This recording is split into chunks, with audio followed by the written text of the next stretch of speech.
नमस्कार। कभी ये सवाल मन में आया है कि कानून हमें अपनी रक्षा करने की इजाजत आखिर कब और कैसे देता है? आज हम इसी को समझने वाले हैं, भारत की नई दंड संहिता यानी भारतीय न्याय संहिता के नजरिए से। हम खास तौर पर धारा 36 से 40 पर गौर करेंगे ताकि ये साफ हो सके कि अपनी सुरक्षा के लिए क्या किया जा सकता है और कहाँ हमें रुकना होता है। तो चलिए एक ऐसे सवाल से शुरू करते हैं जो शायद थोड़ा चौंकाने वाला लगे। ये सवाल हमें सीधे निजी रक्षा के पहले और सबसे बुनियादी सिद्धांत पर ले जाता है, और इसका जवाब हाँ, वो आपको हैरान कर सकता है। तो सबसे पहली और सबसे बुनियादी बात जो हमें मिलती है धारा 36 से, वो ये है कि आत्मरक्षा का अधिकार हमले के एक्ट पर निर्भर करता है, हमलावर कौन है इस पर नहीं। इसका मतलब क्या हुआ? इसका मतलब ये कि कानून का मेन फोकस खतरे पर है। धारा 36 कहती है कि अगर कोई हमला करता है तो सामने वाले को अपनी रक्षा करने का पूरा हक है, भले ही हमला करने वाले की दिमागी हालत ठीक ना हो या वो कानूनी तौर पर जिम्मेदार ना हो। तो ये कौन लोग हैं जिनकी बात हो रही है? देखिए, कानून कुछ साफ साफ उदाहरण देता है, जैसे कि एक छोटा बच्चा, या कोई मानसिक बीमारी से जूझ रहा व्यक्ति, या फिर कोई ऐसा इंसान जो नशे में धुत है। इन मामलों में भले ही हमलावर को कानूनी तौर पर सजा ना मिले, लेकिन जिस पर हमला हुआ है उसके आत्मरक्षा के अधिकार में कोई कमी नहीं आती। और पता है, बात यहीं खत्म नहीं होती। राम प्रसाद अहीर का मामला इस बात को और भी साफ करता है। अगर हमलावर किसी गलतफहमी में भी हमला कर रहा है तो भी जिस पर हमला हो रहा है उसका आत्मरक्षा का अधिकार बना रहता है। तो जहां एक तरफ धारा 36 हमें यह अधिकार देती है, वहीं धारा 37 वो एक तरह का रियलिटी चेक है। ये हमें वो जरूरी सीमाएं बताती हैं जहां आत्मरक्षा का अधिकार लागू नहीं होता। यहाँ 3 बहुत जरूरी बातें हैं जो ध्यान में रखनी होंगी। पहली तो ये कि अगर कोई सरकारी कर्मचारी अपनी ड्यूटी कर रहा है तो उसके खिलाफ आत्मरक्षा का इस्तेमाल नहीं किया जा सकता। हाँ, अगर उससे जान का खतरा हो तो बात अलग है। दूसरी बात, अगर पुलिस या अधिकारियों को बुलाने का समय है तो वही करना चाहिए। और तीसरी, जो कि सबसे ज्यादा जरूरी है, आप जितना भी बल इस्तेमाल करें वो हमेशा खतरे के अनुपात में होना चाहिए। अब ये जो अनुपातिकता का सिद्धांत है ना, ये बहुत क्रिटिकल है। इसका सीधा सा मतलब है कि खतरे को टालने के लिए जितना जरूरी है बस उतना ही बल इस्तेमाल करना है। उससे ज्यादा बल का इस्तेमाल कभी भी जायज नहीं ठहराया जा सकता।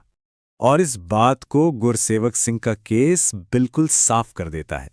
कोर्ट ने साफ कहा कि खतरा भले ही असली हो, लेकिन आत्मरक्षा के नाम पर जरूरत से ज्यादा बल का इस्तेमाल नहीं किया जा सकता। अच्छा, अब आते हैं इस अधिकार के सबसे सीरियस पहलू पर। वो कौन सी परिस्थितियां हैं जहां किसी की जान लेना भी कानूनी तौर पर सही हो सकता है? इसका जवाब हमें धारा 38 और 39 में मिलता है।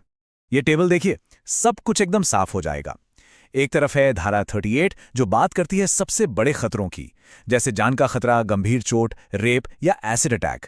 ऐसी सिचुएशन में जानलेवा बल का इस्तेमाल भी जायज हो सकता है। वहीं दूसरी तरफ धारा 39 है जो चोरी जैसे मामलों पर लागू होती है, जहां नुकसान पहुंचाया जा सकता है पर किसी की जान नहीं ली जा सकती। लेकिन कानून इतना भी सख्त नहीं है। वो ये समझता है कि ऐसी सिचुएशन में इंसान होता है, कोई मशीन नहीं। जेम्स मार्टिन केस में कोर्ट ने भी माना कि जब कोई खतरे में होता है तो उससे ये उम्मीद नहीं की जा सकती कि वो एकदम नपातुला रिएक्शन दे। चलिए, अब एक और जरूरी सवाल पर आते हैं, टाइमिंग। ये अधिकार शुरू कब होता है और खत्म कब? इसका जवाब हमें धारा 40 में मिलता है, जिसे हम रक्षा की घड़ी भी कह सकते हैं। इसका फॉर्मूला बहुत सीधा है। जैसे ही खतरे का एक वाजिब डर शुरू हुआ, अधिकार शुरू हो गया। जब तक वो खतरा सिर पर मंडरा रहा है, अधिकार बना हुआ है, और जिस पल खतरा टल गया, आत्मरक्षा का अधिकार भी वहीं खत्म हो जाता है। और राम रतन का केस इसी बात पर मोहर लगाता है। खतरा एकदम सामने और असली होना चाहिए। एक बार हमलावर पीछे हट गया या खतरा खत्म हो गया तो रक्षात्मक कार्रवाई भी रुक जानी चाहिए। तो इतनी सारी बातें हो गईं। अब अगर इन सबको समेटना हो तो वो कौन सी 4 बातें हैं जो हमें हमेशा याद रखनी चाहिए? चलिए फटाफट इन 4 बुनियादी सिद्धांतों को समझ लेते हैं। पहला और सबसे जरूरी, बचाव का अधिकार हमले के एक्ट से जुड़ा है, ना कि हमलावर की पहचान या उसकी नीयत से। दूसरा, इस्तेमाल किया गया बल हमेशा खतरे के लेवल के बराबर होना चाहिए, न उससे कम न उससे ज्यादा। तीसरा, सिर्फ और सिर्फ जानलेवा और सबसे गंभीर खतरों की स्थिति में ही सबसे ऊंचे स्तर का बचाव यानी घातक बल का इस्तेमाल सही ठहराया जा सकता है।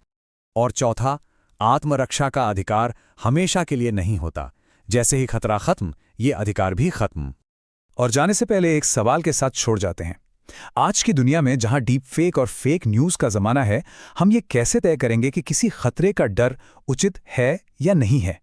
ये एक नई चुनौती है जिसका सामना हमारे कानूनी सिद्धांतों को भविष्य में करना होगा।